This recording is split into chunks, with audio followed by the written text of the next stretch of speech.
Bien-aimés, nous rendons grâce à Dieu pour tout ce qu'il fait dans vos vies. Le message d'aujourd'hui, c'est de vous demander de bâtir une relation personnelle avec Jésus.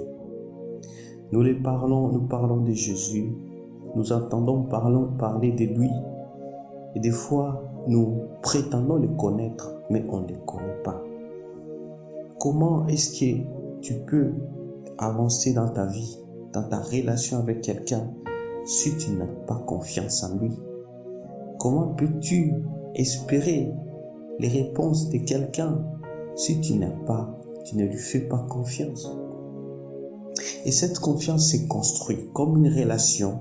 Cette confiance s'est construite. Et nous devons cultiver cette intimité avec lui, afin que lui-même, réciproquement, se révélera à nous. Comme il dit dans Jean 14, 23, « Si quelqu'un m'aime, il gardera ma parole, et mon Père l'aimera. Nous viendrons à lui et nous ferons notre demeure chez lui. » La promesse aujourd'hui, c'est que Jésus veut venir demeurer en toi avec Dieu le Père.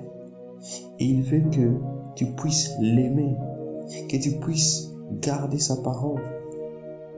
Cultiver cette intimité avec Jésus est une relation qui s'est construite avec lui et pas par vous-même. Vous avez besoin de sa conduite et c'est pourquoi nous avons l'Esprit de Dieu pour nous conduire et nous aider à pouvoir affermir cette relation. C'est une relation que chacun doit apporter sa part d'édifice et de pouvoir vous appuyer, vous faire confiance en lui. Et pour que ça puisse se construire, ce n'est pas par la prière, ce n'est pas par vos œuvres, mais c'est d'abord premièrement l'amour de sa parole.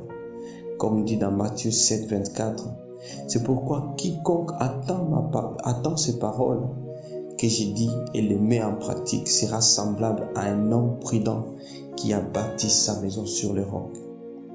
Et le second, c'est l'obéissance à ses commandements. Comme dit dans Jean 14, 21, celui qui a mes commandements et qui les garde, c'est celui qui m'aime. Et celui qui m'aime sera aimé de mon Père. Je l'aimerai et je le ferai connaître à lui.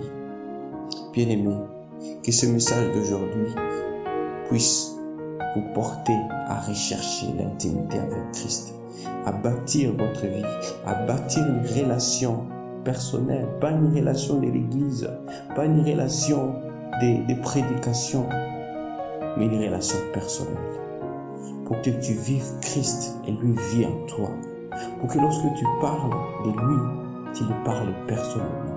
Ne le parle pas comme les autres le disent. Ne le parle pas comme tu as entendu. Cherche à pouvoir le connaître réellement qui est pour toi. Soyez bénis, excellente journée. C'est votre frère Benjamin.